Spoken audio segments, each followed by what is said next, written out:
पिछली वीडियो के अंदर हम जो है अपने टेस्ट को सॉल्व कर रहे थे। तो देखो हमने टेस्ट के अंदर जो पहले 5 क्वेश्चंस थे वो सॉल्व कर लिए थे। उसके अलावा जो अपने पास रिमेनिंग क्वेश्चंस रह गए हैं उसको हम आज की वीडियो में सॉल्व करेंगे। ठीक है, इसके अंदर अपने पास कुछ न्यूमेरिकल्स भी हैं, कुछ थ्योरी क्वेश्चंस भी है। तो वीडियो में एंड तक बने रहना और चीजों को ढंग से देखना। ठीक है, तो देखो चालू करते हैं। तो अपने पास है अगला question, it is question number 6। अब देखो क्वेश्चन नंबर 6 क्या कहता है कि मेरे पास एक ट्रेन का इंजन है।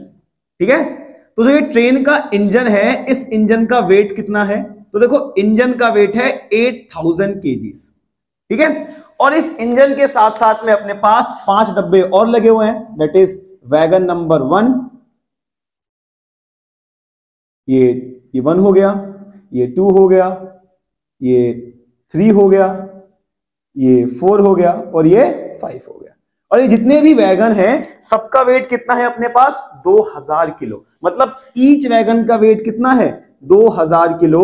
तो अगर देखें तो 1 2 3 4 5 वैगन हैं, और अगर 5 वैगन को क्या है मेरे पास 5 वैगन है, तो अगर मैं इनका कुल मास निकालूं तो इनका कुल मास कितना आ जाएगा? That is 10,000 kg। कितना आ गया? 10,000 kg। और इससे जो मेरे पास पूरे ट्रेन का वजन है वो कितना हो जाएगा? तो अगर मैं देखूं टोटल मास, तो टोटल मास क्या हो जाएगा मेरे पास? That is 8000 kg plus 10,000 kg, that is 18,000 kg। तो ये आ गया मेरे पास कुल वेट किसका? हमारे पास हमारे ट्रेन का। अब क्या कहता है कि जो ये ट्रेन का इंजन है, ये इंजन कितना फोर्स लगा रहा है? तो फोर्स लगा रहा है कितना? ये दैट इज 40,000 न्यूटन। कितना? 40,000 न्यूटन। और जो ये ट्रेन के जो मेरे पास वैगन है, इनके जो पहिए हैं, और देखो अब ट्रेन है, ट्रेन तो रोड पे चलेगी नहीं, ट्रेन को चलने के लिए क्या चाहिए? Railway track. तो जो रेलवे ट्रैक है और जो ये टायर है, इनके बीच में लग रहा है फ्रिक्शन फोर्स, और ये फ्रिक्शन फोर्स कितना है? 5000 न्यूटन का। दैट इज जो मेरे पास फ्रिक्शन फोर्स है, वो फ्रिक्शन फोर्स कितना है? तो वो है 5000 न्यूटन का। तो अगर बात करें टोटल फोर्स, मतलब नेट फोर्स कितना आएगा अपने पास, तो सिंपल है। तो नेट फोर्स निकालने के लिए हम क्या करेंगे? That is 40,000 minus 5,000, that is 35,000 Newton. और ये क्या आ गया अपने पास? नेट फोर्स, जो कि अपना पहले पार्ट में पूछा है। पहले पार्ट में ये पूछा था कि नेट एक्सेलरेटिंग फोर्स कितना होगा, कि कितने फोर्स से गाड़ी आगे जाएगी। तो हमारा आंसर कितना आ रहा है? That is 35,000। सेकेंड पार्ट इसमें पूछता है कि जो ये ट्रेन चल रही है, ट्रेन का एक्सेलरेशन क्या है? ट्रेन का एक्सेलरेशन क्या है? तो ट्रेन का एक्सेलरेशन निकालने के लिए हम यहां पर इस्तेमाल करेंगे न्यूटन के द्वारा दिया गया सेकंड इक्वेशन का, that is F equals to m into A, that is Newton second law of motion. यहां पर फोर्स कितना है अपने पास? तो फोर्स दिया है 35,000।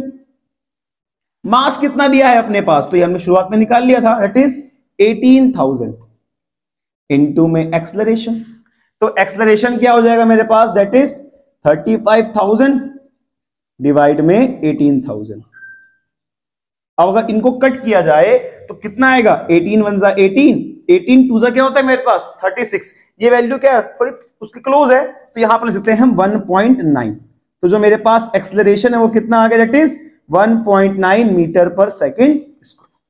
ठीक है, तो यहां पर अपने पास ये क्वेश्चन सॉल्व होता है। ठीक है, तो अगला क्वेश्चन क्या है अपने पास?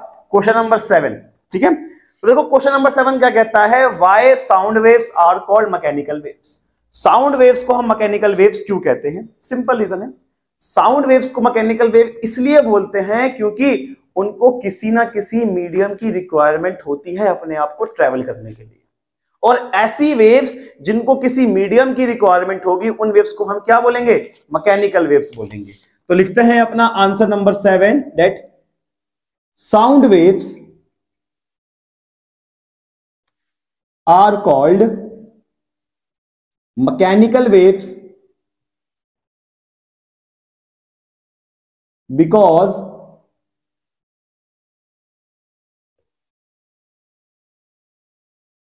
they required a medium to travel। और देखो मीडियम अपना कुछ हो सकता है, either it is solid, liquid और गैस। ठीक है, तो यहां भी तुम मेंशन कर दो, they would be, they must be solid, liquid या फिर गैस। ठीक है, अब देखो इसके बाद अपना पूछता है अगला क्वेश्चन। अगला क्वेश्चन जो है न्यूमेरिकल है, थोड़ा देखना ध्यान से। तो देखो न्यूमेरिकल क्या है, ये न्यूमेरिकल सबका गलत था, किसी एक ने भी न्यूमेरिकल ठीक नहीं किया ये। ठीक है, सबने आधा करके छोड़ दिया है, खासकर चिंकी तूने भी। ठीक है, क्वेश्चन देखो क्या है कि ये क्या है, मेरे पास एक माउंटेन है और ये मेरे पास क्या है, एक सोर्स।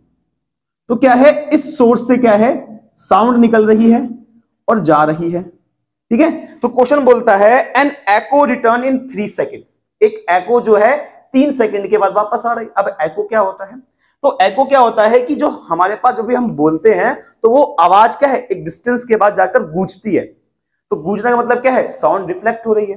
तो साउंड के मल्टीपल टाइम रिफ्लेक्शन को हम क्या बोलेंगे, एको बोलेंगे। तो उसी के रिगार्डिंग अपने पास एक क्वेश्चन है कि मेरे पास एक सोर्स है, वहां से साउंड निकल रही है और साउंड जा रही है कितनी स्पीड से, तो इसकी अपने को स्पीड दी है कितनी, दैट इज 342 मीटर पर सेकेंड। ठीक है, तो सोर्स की स्पीड कितनी है मेरे पास, साउंड की स्पीड 342 मीटर पर सेकेंड। अब जाके टकरा रही है और फिर वापस कहां आ रही है, उस पर्टिकुलर पर्सन के पास आ रही है, कितने समय में, 3 सेकेंड के अंदर। कितने समय में, 3 सेकेंड के अंदर। तो बताओ इस सोर्स और इस माउंटेन के बीच का डिस्टेंस कितना है। अब देखो जब एको हो रहा है तो एक बार तो इसने ये ऐसे डिस्टेंस गया और एक बार वापस यहां पे रिफ्लेक्ट होके वापस आया।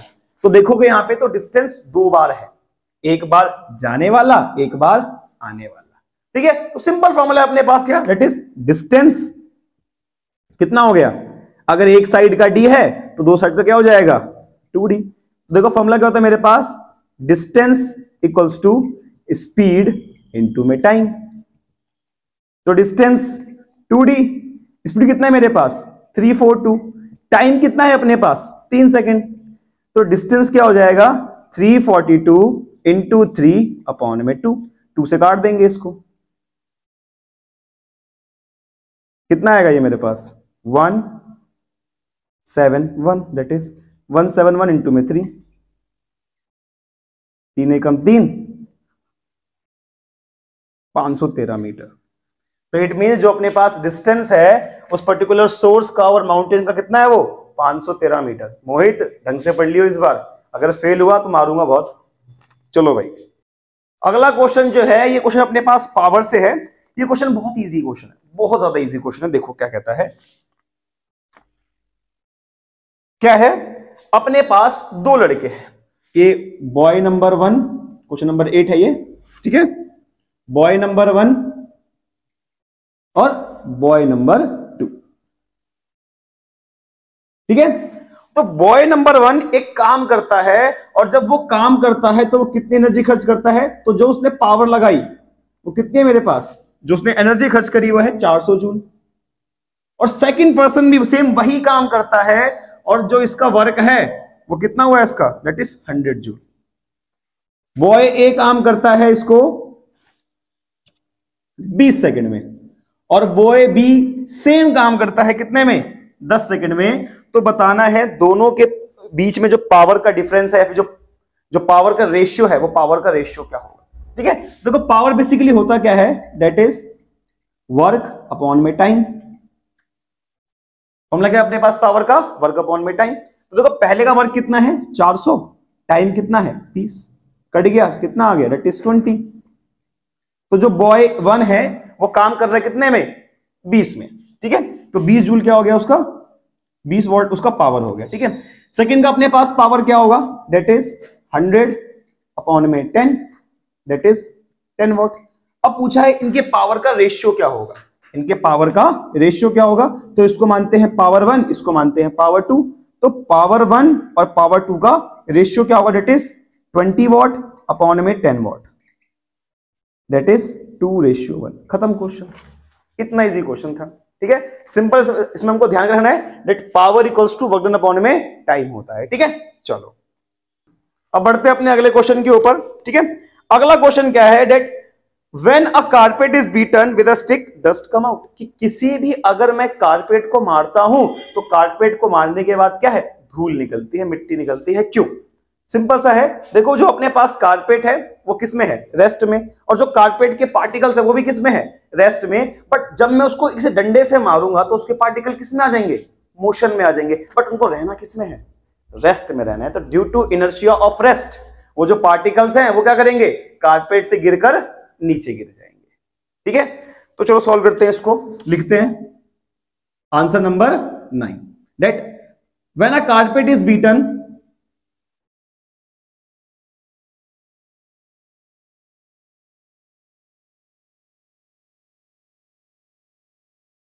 dust come out because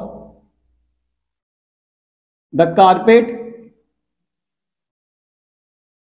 and ठीक है, the carpet is in the state of rest, but after beating it with a stick it came into motion, but due to inertia of rest, due to inertia of rest the dust came out। ठीक है, simple base को याद करने का। चलो ठीक है, अगला पूछता है what is Newton third law of motion.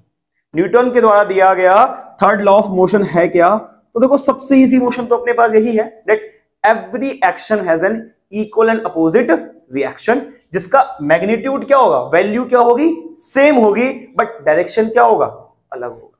बस वही लिखना है अपने को, that every action has an equal and opposite reaction which is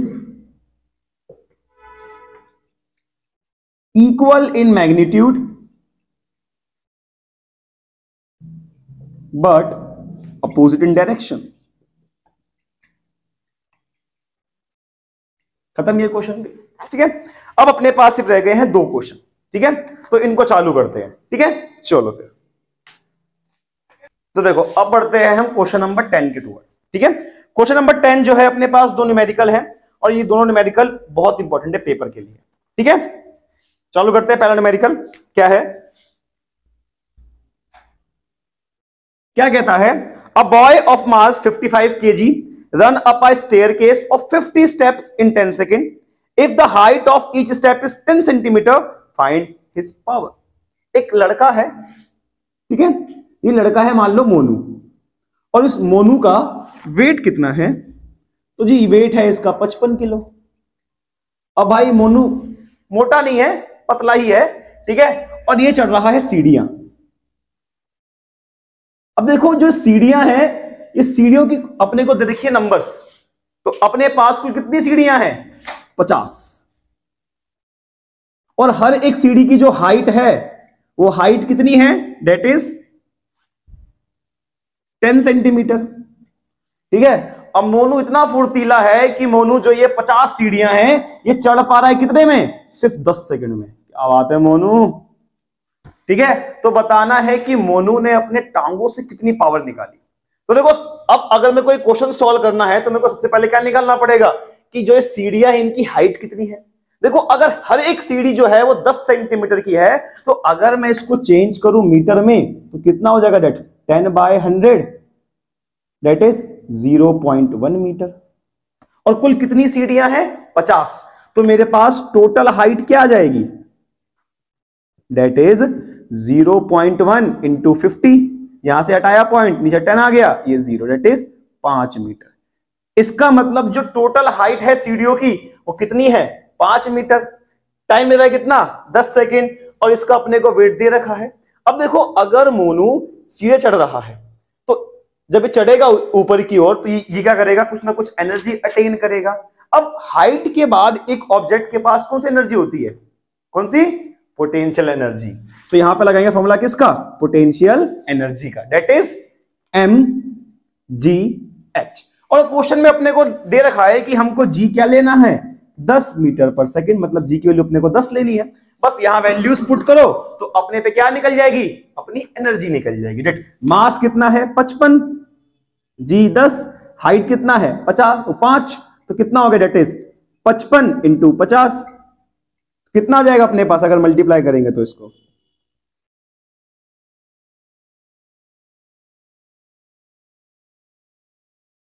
2750 joule. तो इसका मतलब जो एनर्जी है वो एनर्जी कितनी आ गई अपने पास 2750 जूल। अब निकालना क्या है अपने को पावर। देखो पावर का फॉर्मूला क्या होता है, power equals to work upon में टाइम। अब जो मोनू ऊपर की ओर चढ़ रहा है तो जो ये काम कर रहा है, जो इसका वर्क है, वो वर्क किसके बराबर है, वो बराबर है पोटेंशियल एनर्जी के। तो जो वैल्यू अपने पास ये आई है उसको हम कहां रखेंगे, वर्क के प्लेस पे रखेंगे, डेट इज 2750 अपॉन में टाइम कितना है 10।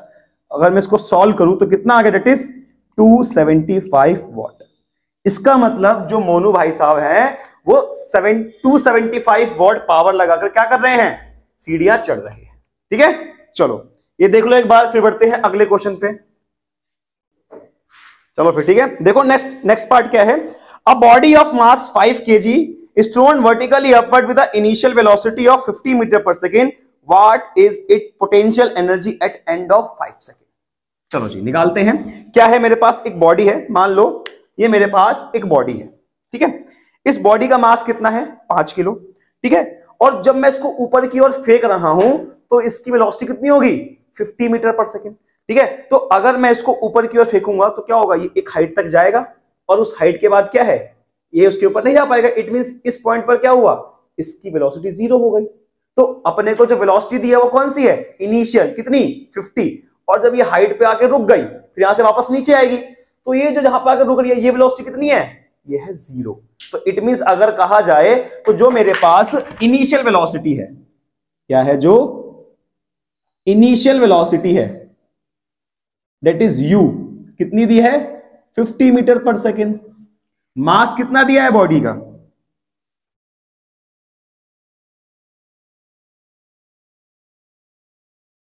पांच किलो, और v क्या होगा मेरे पास, ये हो जाएगा 0, दैट इज फाइनल वेलोसिटी। अब क्या पूछ रहा है उसका, potential energy at the end of 5 second. Time कितना दिया है 5 सेकेंड। अब देखो जब भी कभी अगर हम निकालते हैं एनर्जी तो उसमें हमको क्या चाहिए, हाइट चाहिए। क्या यहां पे हाइट दिया है, नहीं ना। तो सबसे पहले हाइट निकालेंगे, और हाइट निकालने के लिए हम किसका इस्तेमाल करेंगे, थर्ड इक्वेशन ऑफ मोशन का, थर्ड इक्वेशन ऑफ मोशन का, that is v square minus u square equals to 2as। But यहां पर अपने पास जो एक्सेलरेशन है उसको करेंगे चेंज किसके साथ, g के साथ, और s को हाइट के साथ, ठीक है। तो यहां पर लगेंगे हम इक्वेशन कौन सी वाली, ग्रेविटेशन वाली, that v square minus u square equals to 2gh। तो v कितना है मेरे पास 0, u कितना है मेरे पास 50, इसका स्क्वायर 2 इंटू जी कितना है मेरे पास, तो क्वेश्चन में दे रखा है g अपने को 10 लेना है, ठीक है। और ये h तो कितना हो गया 50 का square, that is 50 into 50 upon 2 into 10 equals to h। ये कट गया, 2 से ये कितना आ गया 25। तो 25 इंटू 5 इक्वल्स टू हमारे पास क्या आएगी हाइट, तो कितना हो गया 125 मीटर। तो अपने पास जो हाइट है वो हाइट कितनी आ गई 125 मीटर। अब इसके रिस्पेक्ट में हम क्या निकालेंगे, अपनी पोटेंशियल एनर्जी। तो देखो यहां पे सब पीई क्या होता है मेरे पास, दैट इज mgh। मास कितना है मेरे पास 5 किलो, जी कितना है 10, और हाइट कितना है मेरे पास 125। तो कितना हो जाएगा ये 125 इंटू 5 दैट इज 625, और इंटू 10 दैट इज 6250 जूल। तो इसका मतलब जो उसके पास एनर्जी है वो कितनी है 6250 जूल, ठीक है। चलो अब अपने पास सिर्फ रह गया एक लास्ट क्वेश्चन, वो करते सॉल्व फटाफट, ठीक है। सब देख लो एक बार। अब देखो लास्ट क्वेश्चन क्या कहता है, देखो what are ultrasonic sound waves. देखो तो होती क्या है ये, answer number 11, that is ultrasonic sound wave. तो अल्ट्रासोनिक साउंड वेव्स क्या होती हैं, ऐसी साउंड वेव्स जिनकी फ्रीक्वेंसी 20,000 हर्ट्ज से ज्यादा होती है। इन साउंड वेव्स को हम क्या बोलेंगे, अल्ट्रासोनिक साउंड वेव्स। अगर तुमको इसकी डिफाइन लिखनी है तो बहुत इजी डिफाइन है, देखो यहां पर है ना, those sound wave whose frequency is more than 20,000 hertz are called